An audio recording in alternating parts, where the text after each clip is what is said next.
Welcome to the Radiate Wellness Podcast. I'm your host, Christy Clemens Hoffman. Each week we will discuss tools, tips, and ways to radiate your best life ever, interviewing practitioners, authors, and luminaries to help you on your path. Wellness, joy, peace, abundance. What do you want to radiate?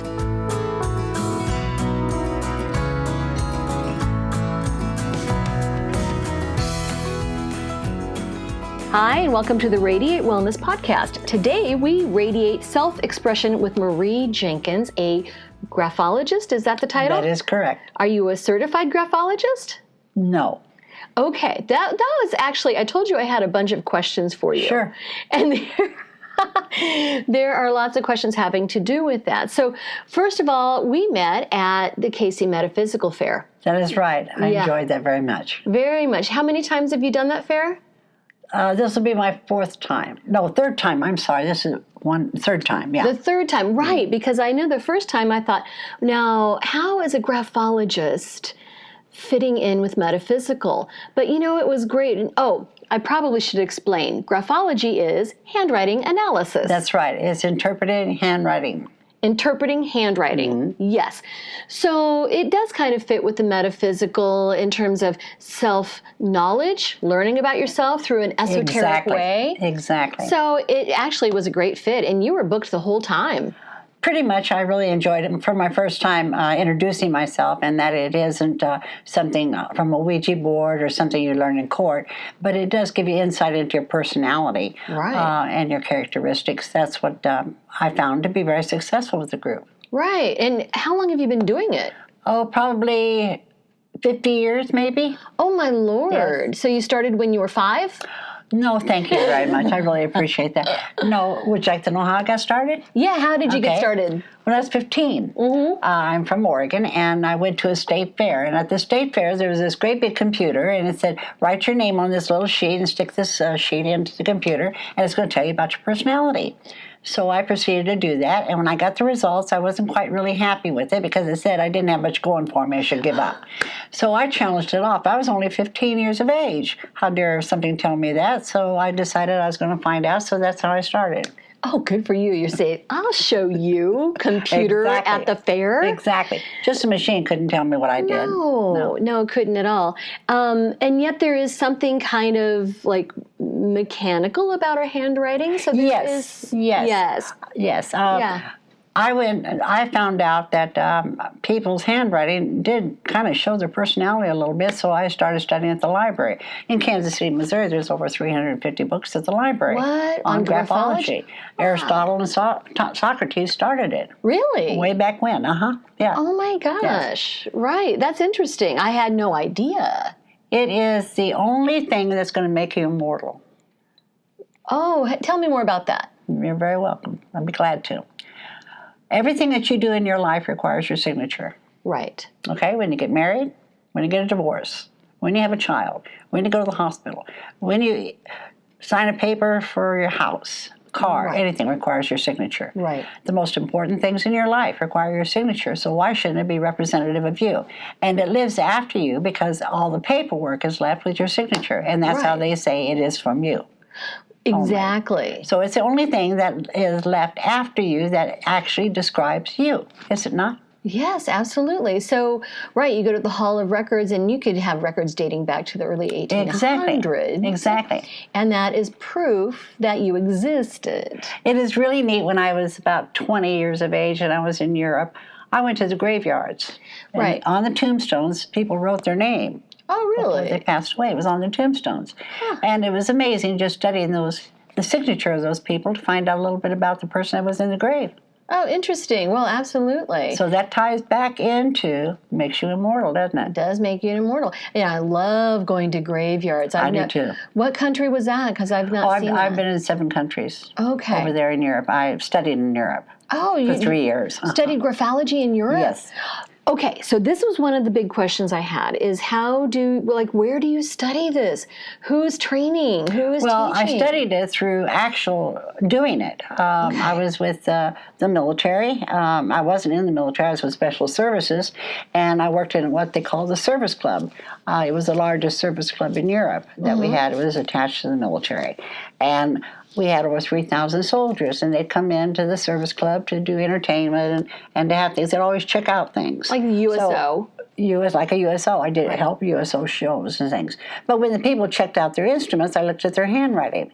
And then I would compare people's handwriting to people's handwriting and their personality. So I developed a system that was more realistic than just reading in the book. Because if your signature looked very similar to John Doe's signature over there, John Doe would come back and you'd come back often enough, and I'd try to see if there was something similarity in your personalities. Oh, interesting. And then I would tie it to the handwriting, the same kind of thing. And I just kept revolving itself. And I helped with Vietnam. When the guys would put in their 1049 to go to Vietnam, they would be there for 13 months, and they'd debark from us, and then they'd come back through us and then come back to the States.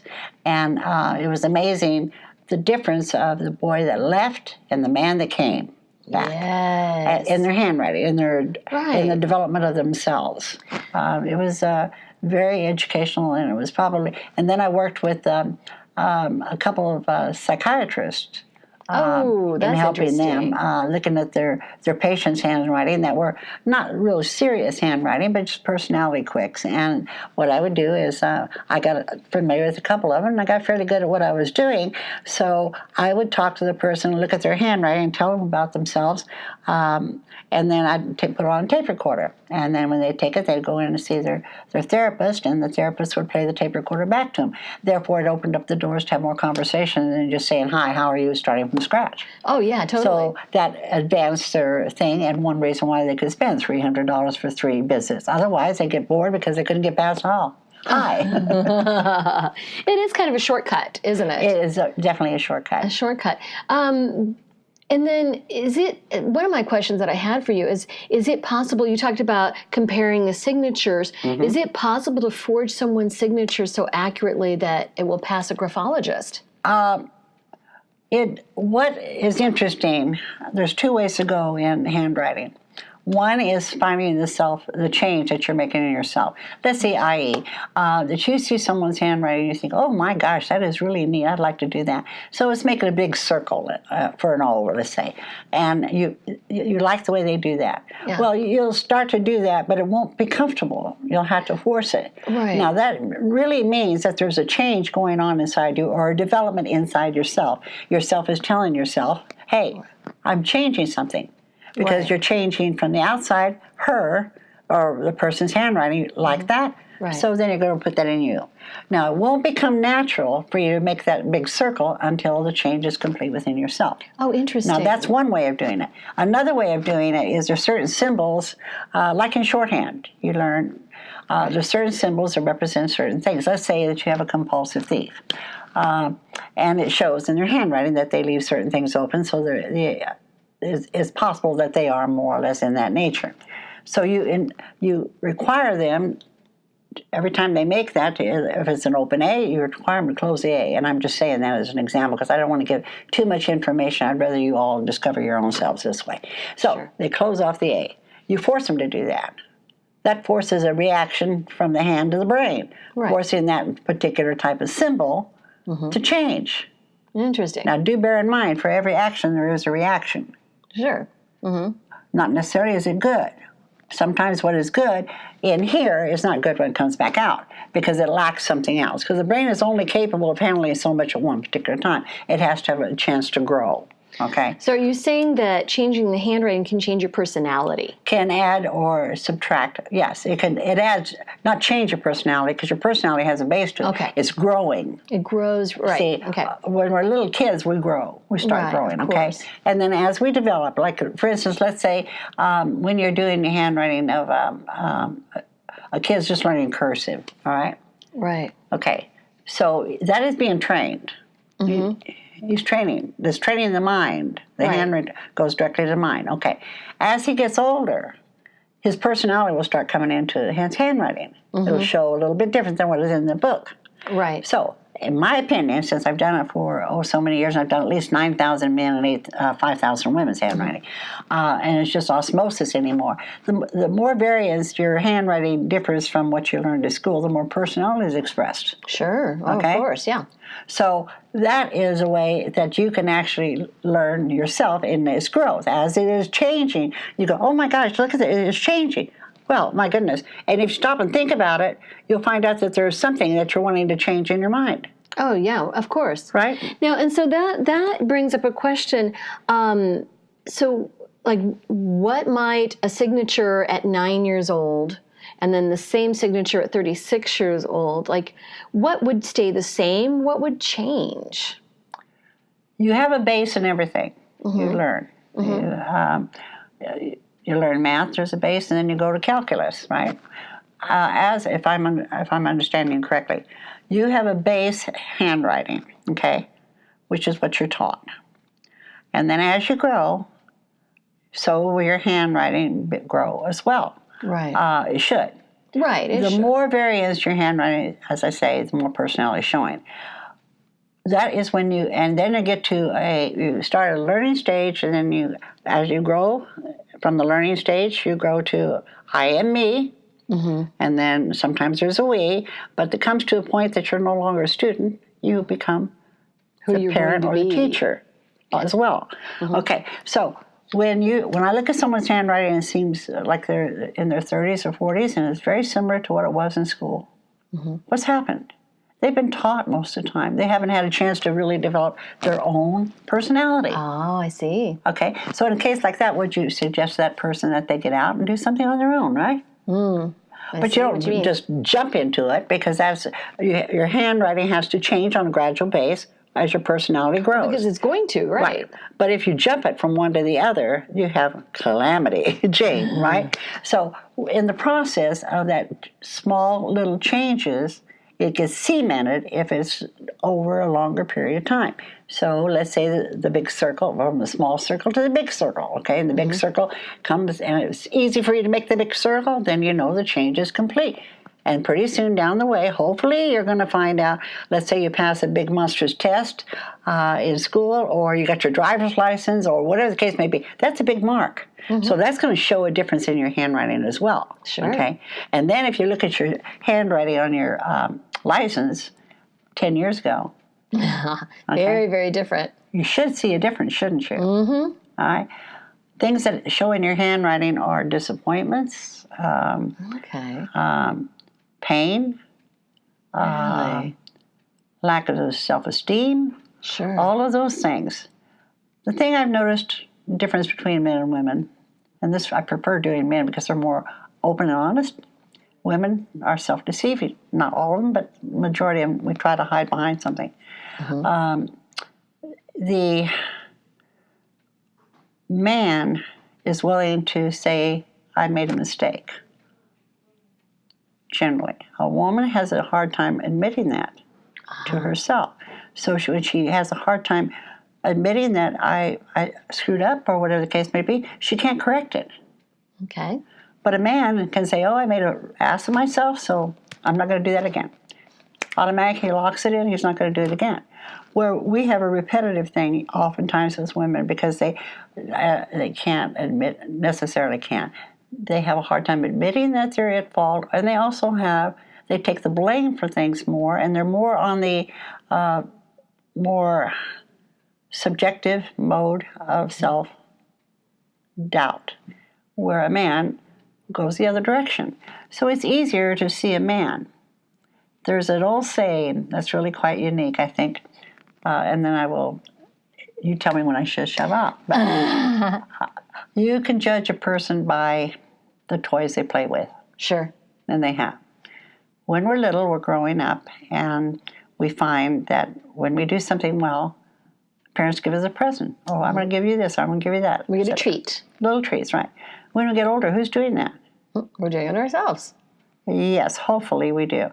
So, the larger the gifts that you give yourself, like boats or whatever, men can do that, You got to remember that maybe they really deserve it because they worked hard and they got that, whatever that was, and they gave themselves a present for it. So they believe it more. They believe exactly. That Women do give it to their children.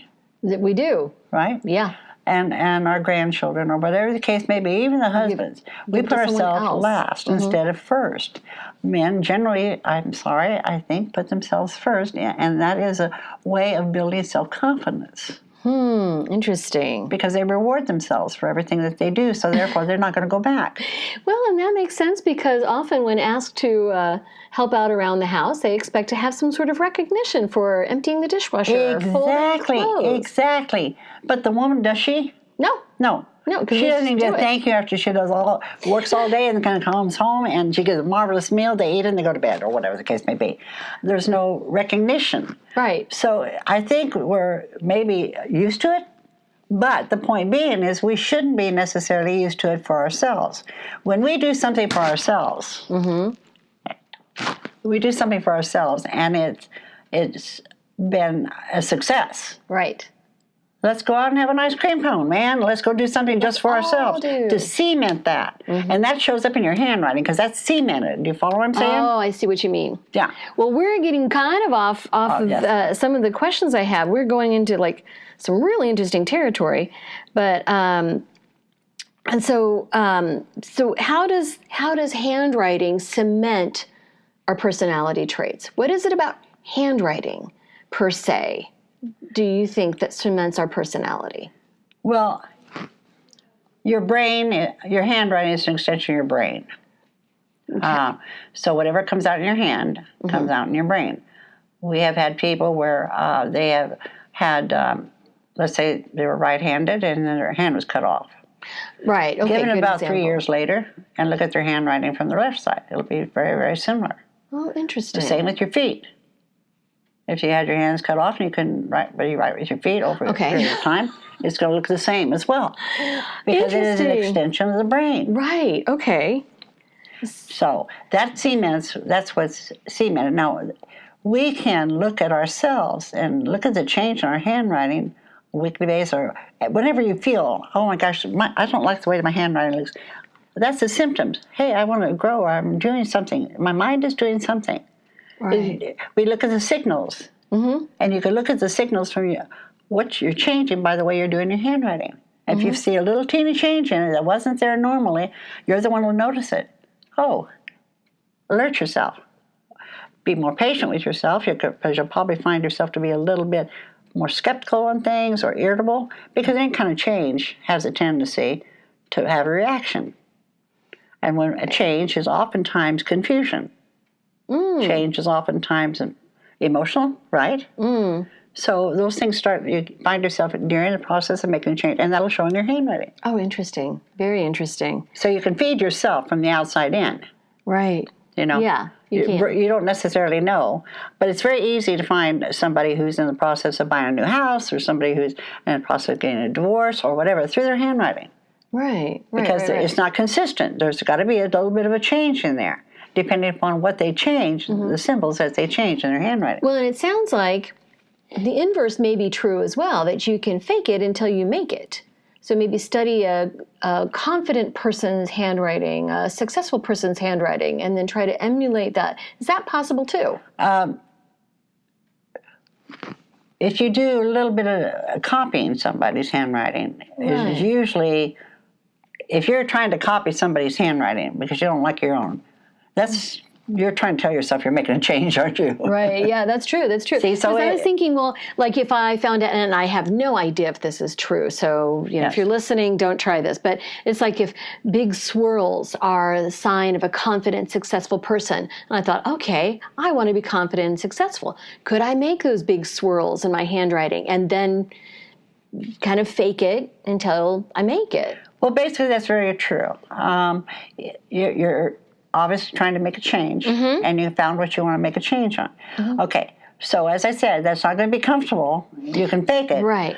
But until you make it, which is basically true, because if you keep forcing it, you can get, for every action there's a reaction. Do you understand that? So as you're doing this, what's happening over here? Right, exactly. That part of the brain may be firing, or we are being cognitive of I am consciously trying to change my outlook to become more successful. Okay. Got it. You know, when I taught college, I had this theory that, you know, when taking notes, that it goes in your brain and then it comes out and you write the notes, but that reinforces the information. And I always felt that that's true. So that we develop that neural pathway between the eye, the hand, and the brain. Yes. That just reinforces. Well, you know, like when you're in school, you do something wrong. It used to be that they would have you go on the blackboard and write a sentence for 100 times. Right. You never did that again, did you? No, you didn't. Well, and it doesn't matter if it's because of the repetition or that you just ingrained that message into your brain. Doesn't matter. You're not going to do that again. Something I wanted to know, I was really curious, is if graphology is used for legal purposes, like to prove someone did a crime or to solve crimes or in a court. Is it used for legal purposes at all? Or is that just and I guess it still is in court. Okay. I think the ones that can do that and do very well, I just don't enjoy doing that at all. Oh, okay. No. Okay, No, yeah. because it's interpretive. It is kind of subjective, isn't it? To me, it is, yes. Right, absolutely. Because I have gone against many books that are being published only due to the fact that I have had the experience. Mm-hmm. And experience is the best teacher to me. Mm-hmm. Because it gives more... Doing as many handwriting as I have is more of a personality than it is actual skills anymore. Mm-hmm. You can see a person's wants, oftentimes, through the handwriting, their positive nature or what they're not positive about. Women have a tendency to look at the bad side and then that's what comes out instead of the good side. Men have a tendency to look at the good. Mm-hmm. Not as that, but they look at the positive versus the negative. We look at more like, if I see you have beautiful eyes, okay, and I say to you, you really have ugly-looking eyes, and you know you have beautiful eyes. You can't take offense to it, so it won't be showing. Okay, gotcha. Okay, when you're offended by something, it shows in your handwriting, or when something is sensitive to you. But oftentimes that is your strength as well. Mm-hmm. Okay, because it's made you strong. Okay. Because you've tried to overcome it. Mm-hmm. You follow? Okay. So in handwriting, when you see somebody they have so many talents, but they're hidden because over here, they've been put down so much that they don't care about themselves. Because you can see it's from their handwriting, the slants of the conflict of the positive and the negative. Okay. Okay. Instead of all of it being positive, part is positive, part of it is negative, which is very apparent in your handwriting. So why is that? What happens? They may be on a form of a peak. So what we do is we emphasize, my book that they're writing about me is accentuates positive, eliminates negative. Okay, wait, stop. A book? They're writing a book about some of the people that I've, I'm just sharing it with people. And they're writing it down on some of the phenomenal things that I've witnessed by doing this many people's handwriting. We're amazing, we are. As humans, we are so amazing. We're so interesting. We're so individual. Absolutely. So, what is this book? Who's writing it? When's it coming out? Accentuates positive, eliminates negative. But I found out there is a copyright on that one. I have to come up with another name for it. So, are you writing it? I'm not writing it. They're writing it. I'm talking into, and then they're going to write it. Oh, okay, because I'm not a writer. When is this going to come out? Oh, I haven't finished it yet. Oh, okay. I'm getting ahead of you. No, you're fine. You're fine, hon. So when you look at somebody's handwriting, what do you look at? What things are you looking for? Okay. Self-worth. Okay, let's talk about like the loops, the swirls, the slant, the pressure. The slants. That's where you have. It's difficult when you're looking at someone's handwriting and point out every single thing because it's on how they tie in the whole word or the whole sentence. Okay. The simple sentence that I have them write, I've studied for years to get this sentence correct, to have the letters that I want in it. Now, if I started sharing each one of those things with you, the first thing you're going to do is look at your handwriting and say, oh my God, what about this? But it's not necessarily that particular thing, okay? Because it's tied into how you make the other circles around with it. Okay, well, for example, is there something that loops tell you? Is there something that a slant tells you? Yes, and you can learn that basic, yes. You're, going in a certain direction makes it positive. Okay. Okay. And backward, if you write slanted as the opposite end of the way you should be, supposedly you're insecure. Well, if you're left-handed, that isn't necessarily the case. True, yeah. You see? Okay, so everything is variable. Okay. And that's why I say you can't look at a particular thing and say, this is you. Oh, I see. Because it's how you tie the letter to it with the other one. Mm-hmm. Okay? Right. And when you get the whole sentence written out, then you can look at each of the letters and see if that one letter is made the same way each time. Oh, so consistency. Or if it is different each time. Right. So you can't really say, make an A this way. It's going to, or make a B this way. But there are certain symbols, yes, that I go on. Right. One of the most usual one is the G. Really? Yeah, the G is your sex symbol. Whole new meaning. And I have a lot of fun with that. I'll bet you do. Yes, I do. For women or for men? For both. Okay, so for like a capital Now, letter? see what happens here. This is where we can have a problem. All right? Okay.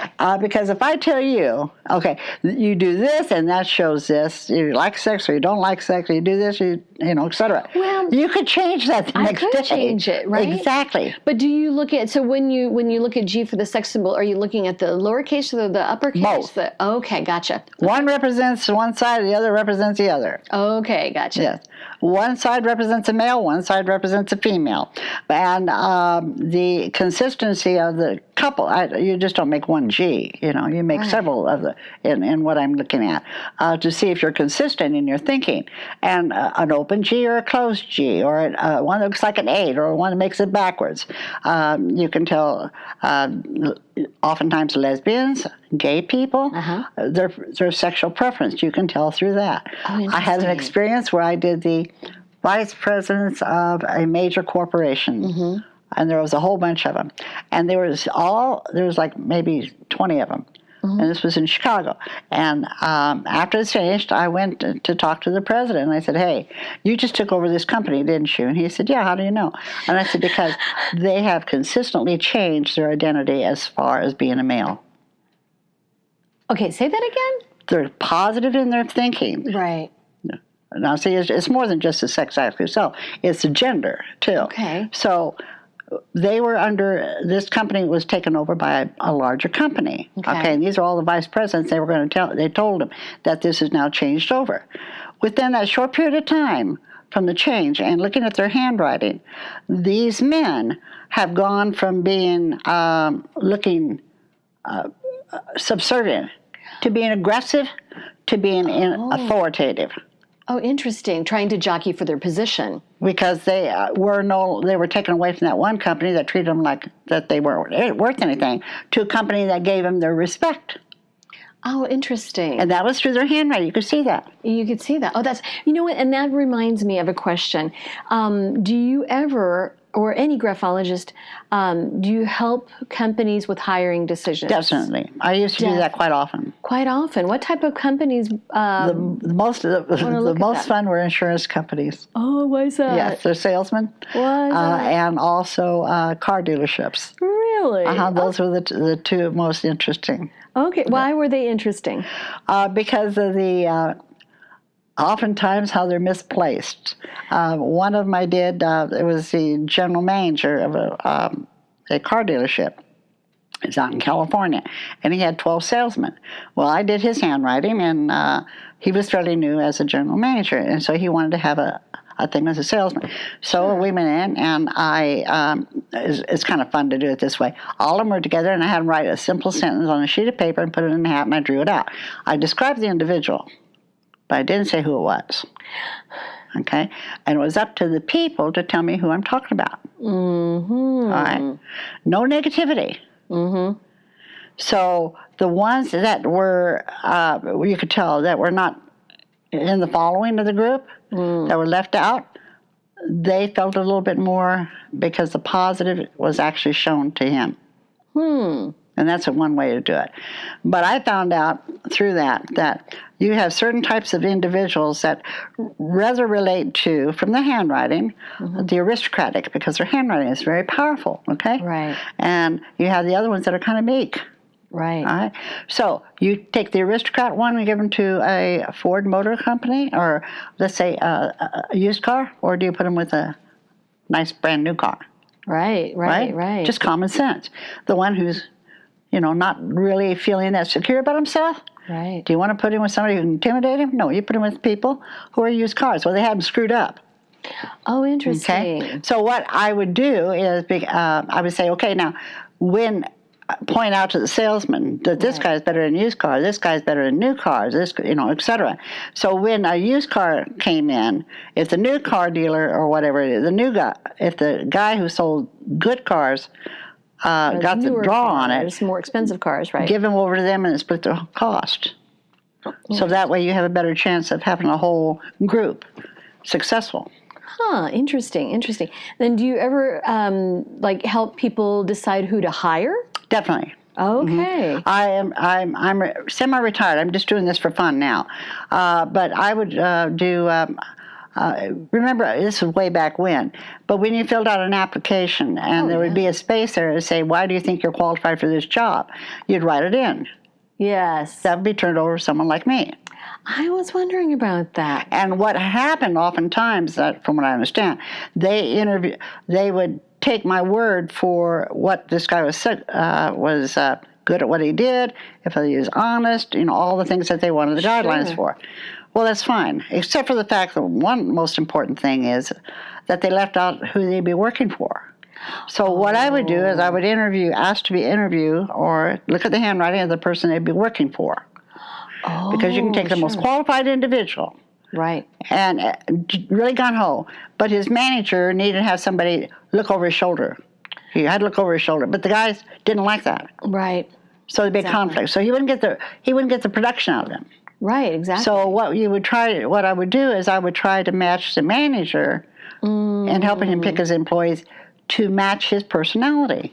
That's a very good point. It is. It's a very, very good point. Yeah. Because you can lose so many really neat people by putting them under the different management. Absolutely. Somebody who performed really well in one company, one position, one function, and then not perform well. Exactly. According to who they're with. But that's an interesting point, because now, I don't know if you've applied for a job recently, but now everything is done, you do it all online. You fill out everything online. Yes. Right? And that could cause some problems. I think it can. I think so. But see, I'm out of the industry now, so I don't really look at that. That brings me up to the main reason I'm here. The main reason you're here exactly is because, and this brings up a good point, of that we're not using handwriting like we did. No. And not teaching it like it was taught. So speak to that. I'm going to relate back to one other thing here. There was a method called the Palmer method in Iowa many, many years ago, probably before your grandfather or your father, when writing was started. So it was a way of teaching handwriting. A way of teaching handwriting. Which was a huge subject. Exactly. In schools, in elementary schools, public schools, and private schools, I'm sure too. But yeah. On line paper, I don't know whether you did this or not, but on line paper, you'd make little circles. Oh, yes. Okay? And then you make the up and down like a little tunnel. Oh, yes. And the more precise you could get it to make it look like that, the more successful you are, right? Mm-hmm. What that did, it caused discipline, doesn't it? It causes the brain to keep moving it in the same motion and causing your mind. And the up and down cause you consistently. So whenever discipline, it helped cause a lot of self-discipline. Well, we do have listeners all over the world. We have listeners in Europe and different countries.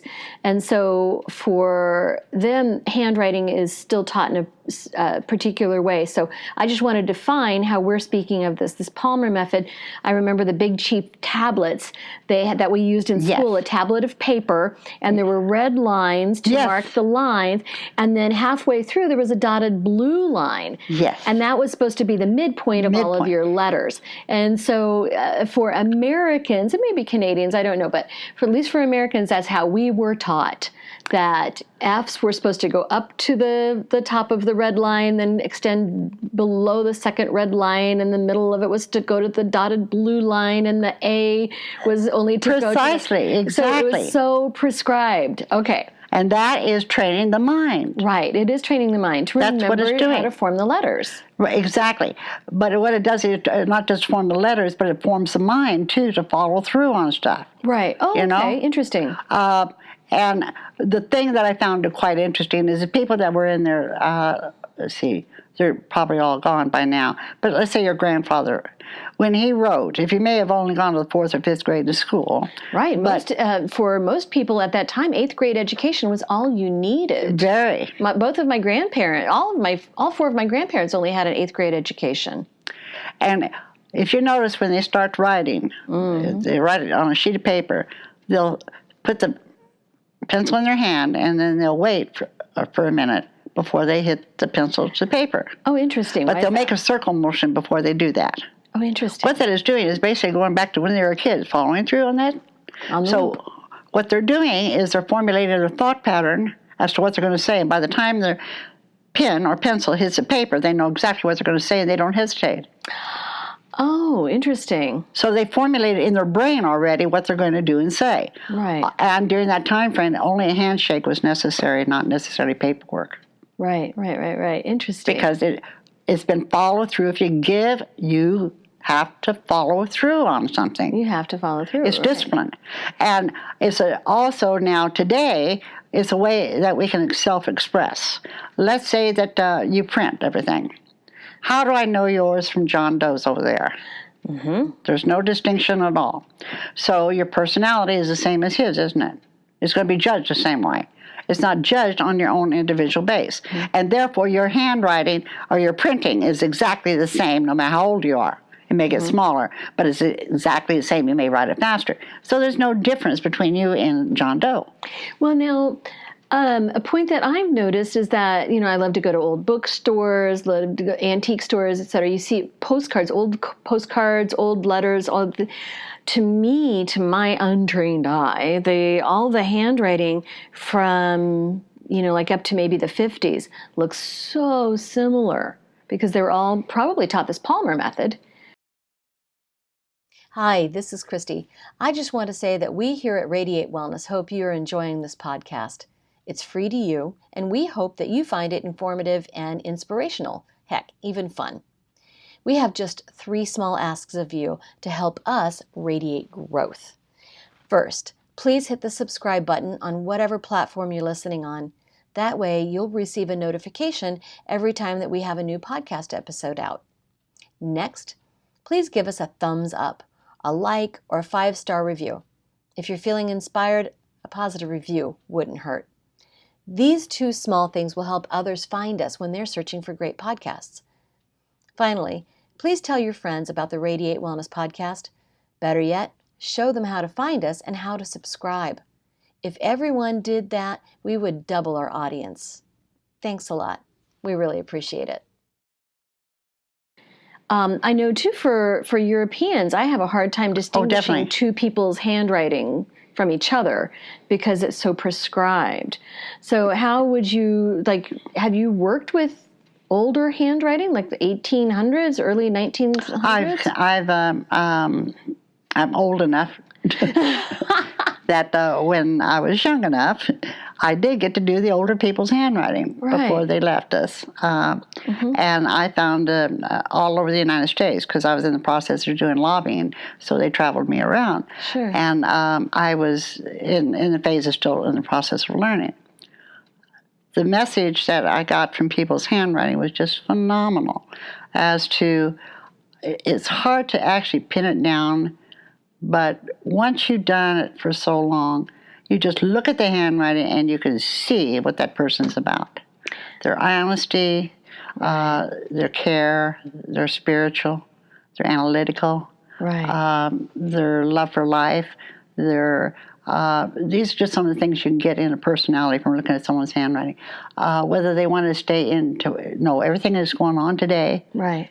And there's certain types of people that do that type of thing, which also lends them to be in kind of the type of talents that they have. And you can take that talent that they have and put it in the workforce. Right. You know, Right. Each one of us are on a quest to find out who we are. Sure. And some of the things that I have found to be so unique, but so basic, is that oftentimes the things that we love to do is our gift. Mm-hmm. Right. But we strive for things outside. But this helps you find the handwriting helps you find your gift. I think that's a very good point, because you get more enthusiastic about that, and you're going to show that in your handwriting. I'll give you an example, which is very common in some of the shows I see. The people that are really have natural intelligence. It's not learned, it's natural. I.e., let's say a person who is the type of individual that will walk into a room, or let's say a swimming pool, go to a swimming pool and jump in versus go down the steps. That's one way. Or they'll walk into a room and they won't have to look around to see the whole dimension of the room. They automatically know everything around them.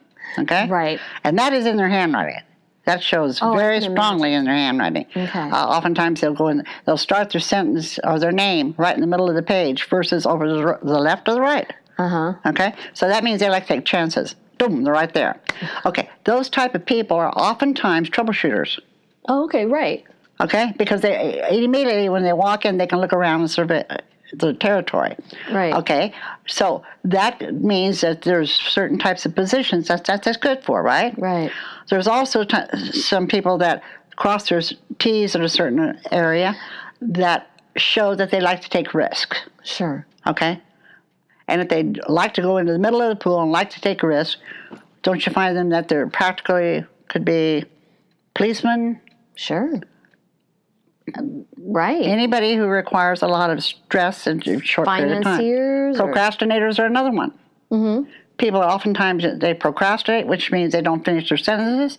They drop. They don't put dots on the end of their sentences. Things of this nature.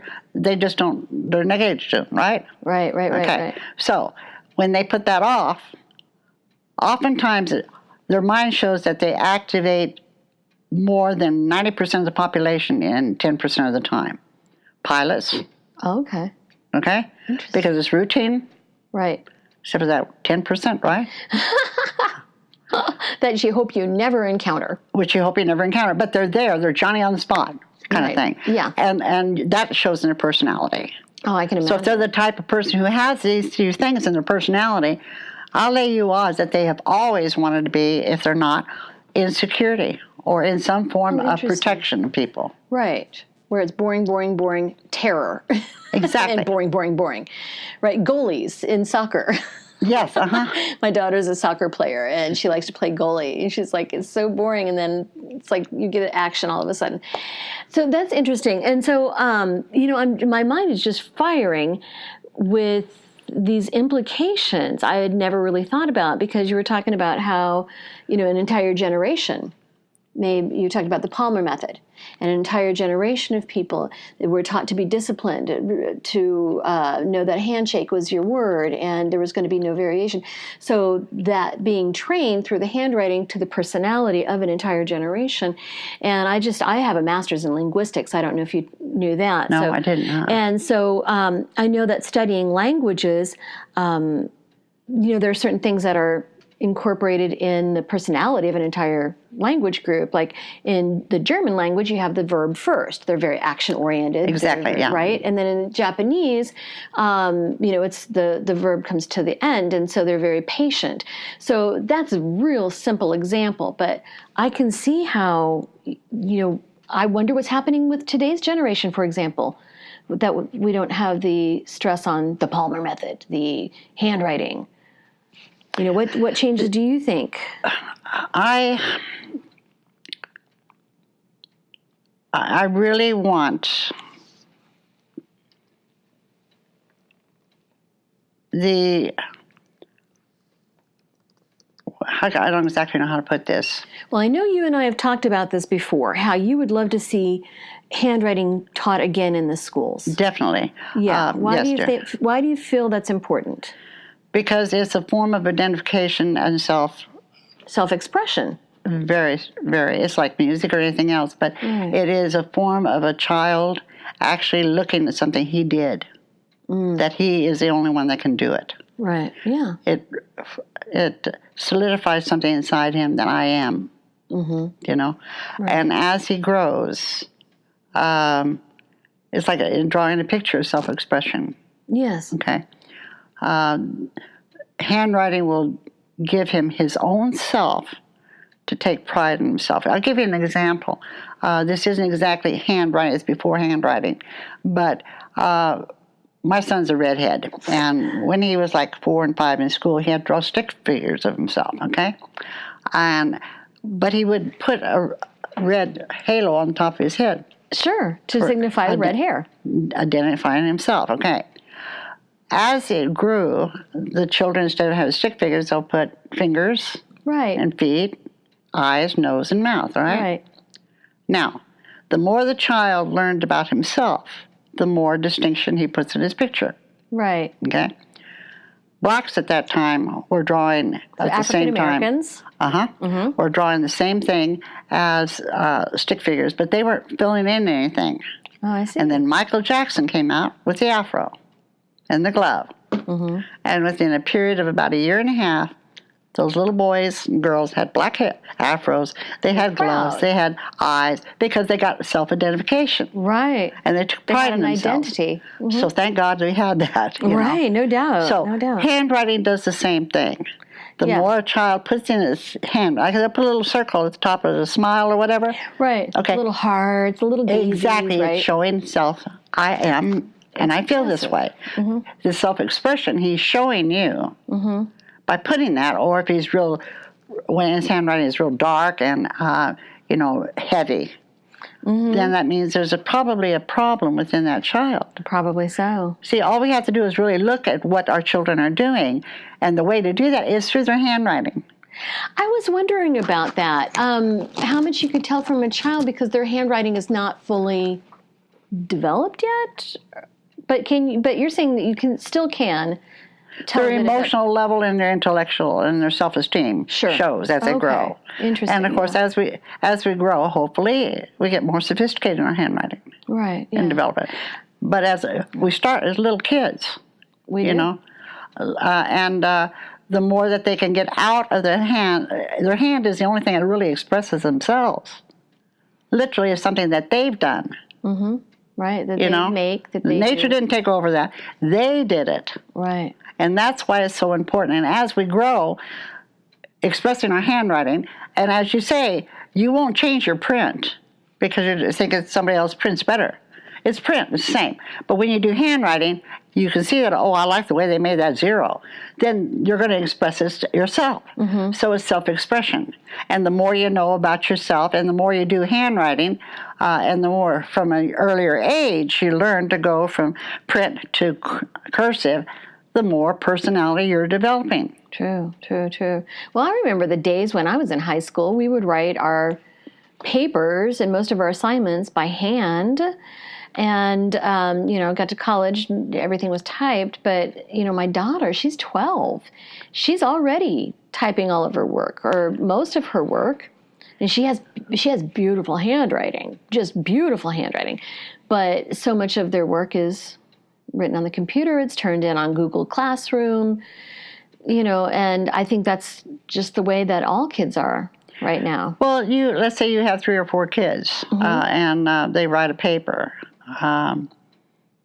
If they print it, do you know who wrote it?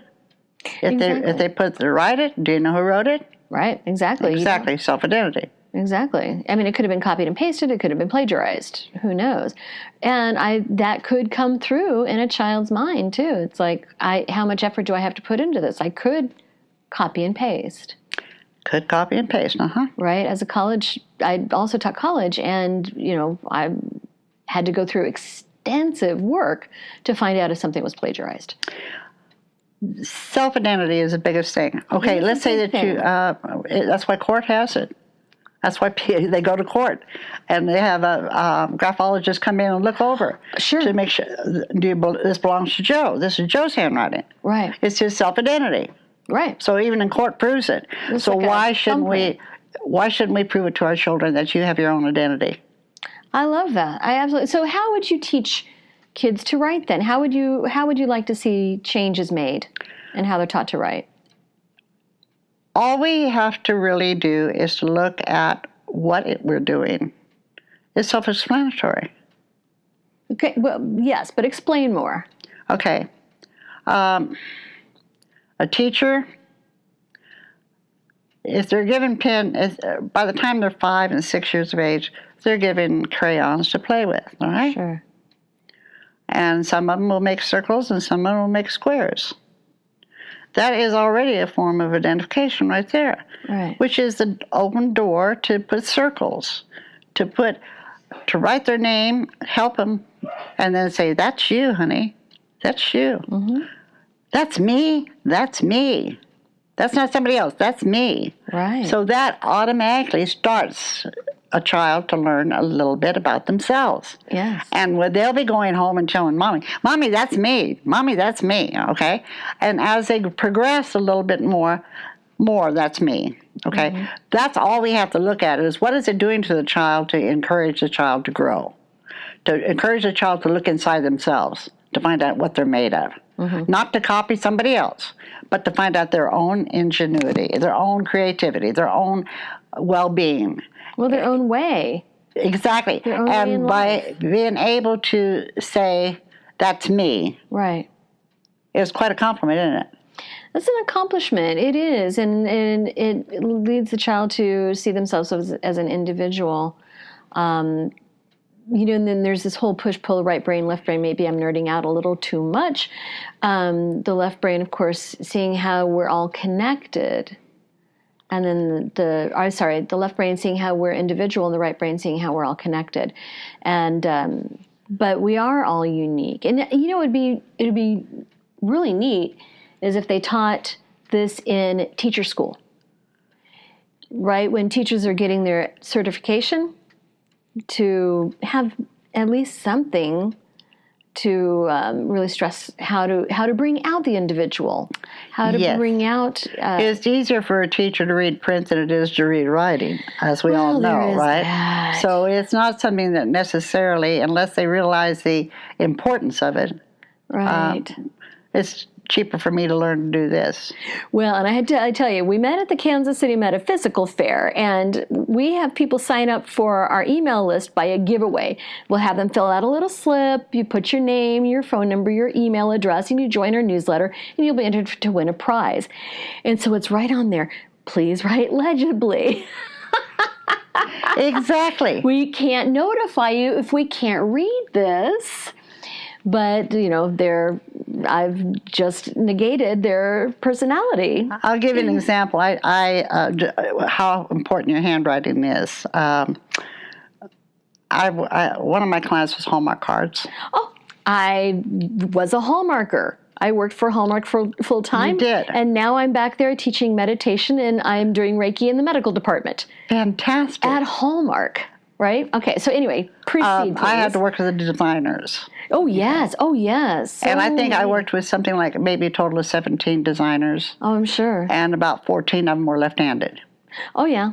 Okay? Exactly. So do you follow what I'm saying? Absolutely. More creative and individualistic. Exactly. So if they can do that just by using your right hand or your left hand in it, just think what you can do with your personality with that right hand or left hand. Well, that's an interesting point, because now Hallmark and now many other companies have artwork that is, it's all words, but it's in a scripty font. And they have hand lettering artists at Hallmark and other places. And I'm kind of telling my daughter, you've got beautiful handwriting. You could be a hand letterer. And but I think the effort is to try to take out as much personality and make it more standardized. You know what I mean?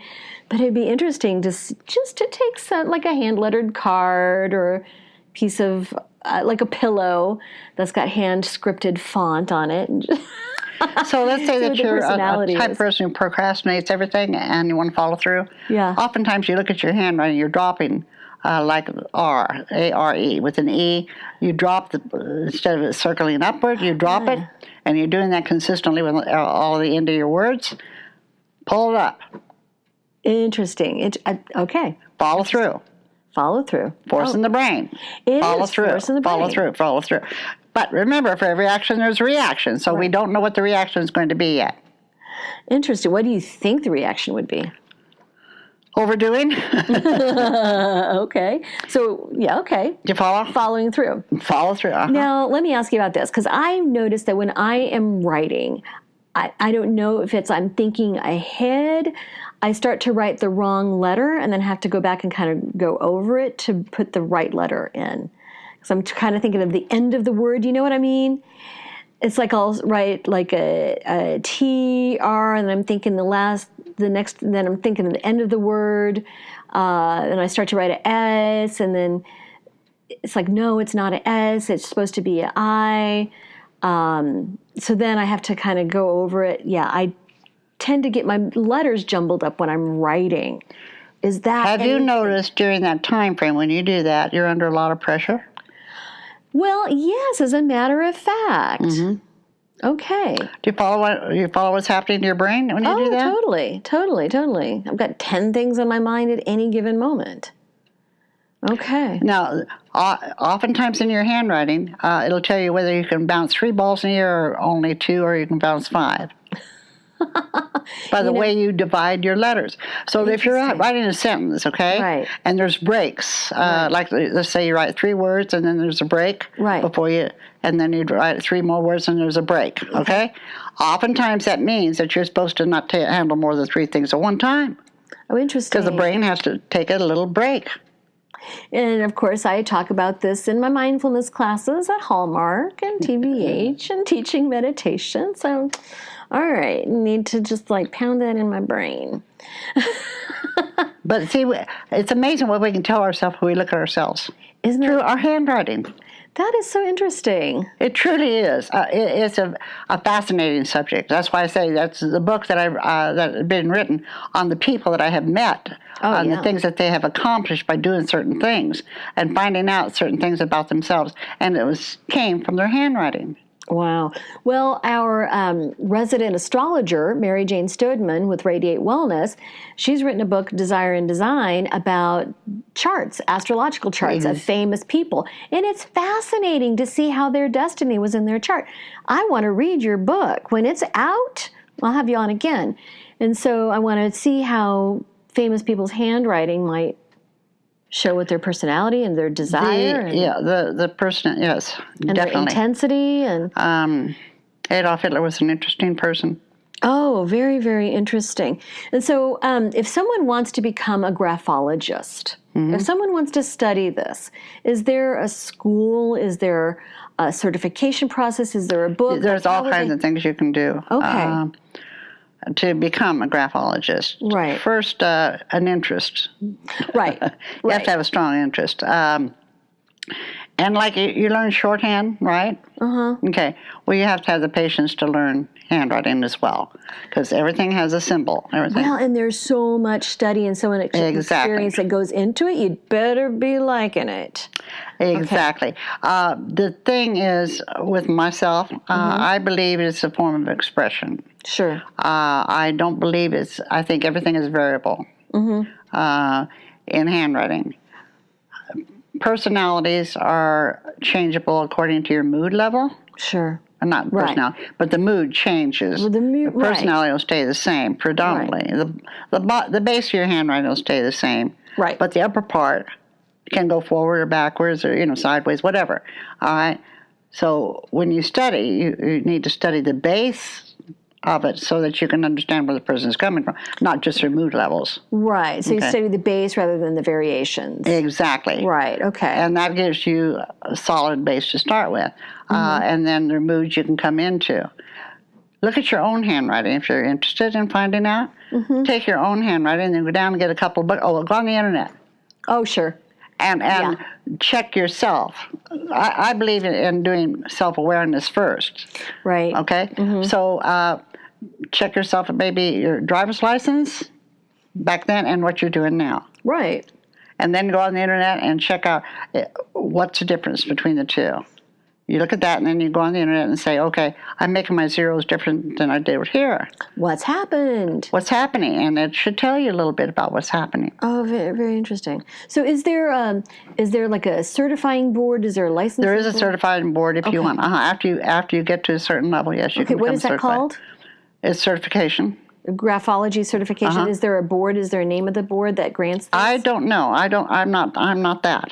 Okay, right, because you are very intuitive about it. I have had You've had enough experience yes to where you really know what you're doing and being hired by companies and yes. I all I have to do is go in and do your handwriting. Right. I'm not going to tell you necessarily anything that you don't know, but I sure gave you a different slant on it. Right. Well, the things you may think negative about yourself, I find to be very positive, and can be, because we often work from our lowest, not our highest self. We do kind of do that. And that gives us our strength sometimes. So these are things that show up in your handwriting, okay? And this is something I have learned over the years, not just saying you have this personality, you can do this, or this. No. What are your motives for doing these things? Right. Will you be here today and not tomorrow? I want to give you a base to start so you can grow with it. Right. And so if somebody wants to get their handwriting analyzed, could they work with you on that? Oh, definitely. Definitely. So how would they reach you to do that? That's a good question, because up until just recently, I've always worked through booking agents. I've never had to go directly to do anything, so I'm not exactly sure. I can ask for guidance, anything that you can give me, I would be glad to. You're not set up for that, yeah. See, the thing that I have done over the years is I do professional groups, psychiatrists, doctors, you name it, in group form. So I have a booking agent that does those things for me. So when I go in, I know what I'm expecting. I'm expecting 150 doctors. Absolutely. So personality-wise, I'm looking at doctors, right? And they all have a common base. Who have kind of like comically, it is kind of comic how their handwriting is. It's become a joke now. They're not. Well, that's sometimes very deliberate too. Oh, so it can't be duplicated. Oh, good point. Good point. You know? Oh, that's a really good point, especially on the prescription pad. Well, sure. Right. So they write up. They'll write out prescriptions. Somebody can read them. Absolutely. You can't necessarily, but the pharmacist can. Pharmacists can. Right? Sure. Because they recognize their handwriting. Right. Aha! They recognize their handwriting. See, I am like one of the few people who can read my father's handwriting. I said, "You've missed your calling. You need to be a doctor." Okay, so but if somebody wants to work with you, are you still with a booking agent? You said you're semi-retired. Yes, I am. Mm-hmm. Okay, so do you have an agent still? No, well, see what I'm doing now, because agents, believe it or not, they're getting fewer and far between today. I was going to say, I've not heard of a graphology agent, so I'm sure they've done. They're not just, I'm an entertainer on one side. Oh, I see, right. I'm entertaining. So over the years, well, the reason I got back into doing fairs and things is because after finding out I want to get back into this, I kind of have fun, but I just want to have fun. I don't want to do it really making bread and butter off of it, but I want to have fun and give something. So I decided I'm not going to just do a particular breed of people all the way through, doctors or lawyers, because everybody pretty much has a lot of the same personality traits. Sure. So I'm going to set myself out there so I can see everybody.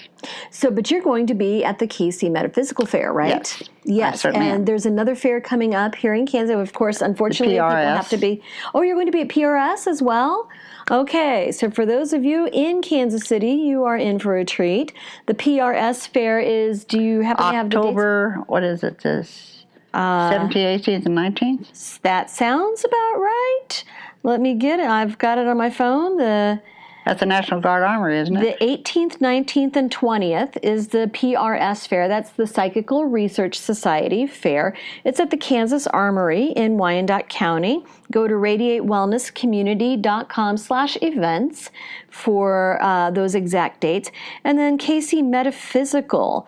Do you happen to remember the fall fair dates for that? No, not off the top of my head. Okay, well, it'll be on radiatewellnesscommunity.com/events for the KC Metaphysical fair that's going to be in the fall, because I will be there as well as and then that yoga patch. Oh, are you doing the yoga patch fair? And That's in September. That's in September. Well, that will not be on the Radiate Wellness page, but you can certainly find out about that if you're in Kansas City, in the Kansas City area. Oh, the Casey Metaphysical Fair at the Abdallah Shrine Temple is Friday, November 22nd through the 24th. And that's on the Kansas side as well. So there's some opportunities to for people who might be listening and who'd be interested to come see you for that.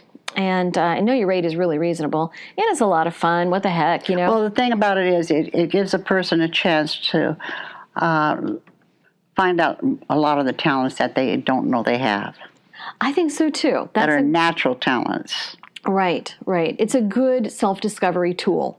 Very self-discovery, and it also can help you find the right kind of job that is suited for you. Right. I believe when I did an analysis with you, and you said that I was suited for public speaking, suited for the type of work that I do, the one-on-one, the metaphysical, the teaching, the spiritual type of work.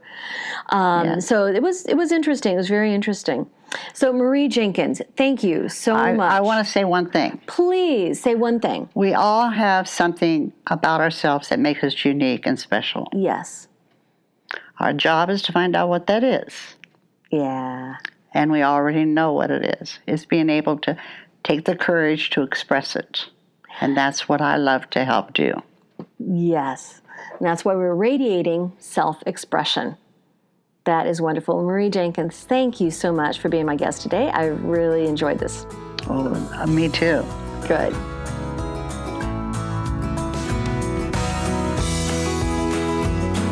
Radiate Wellness is a community of holistic and alternative healers and consultants based in the Kansas City area, dedicated to helping you create spiritual, energetic, and physical well-being.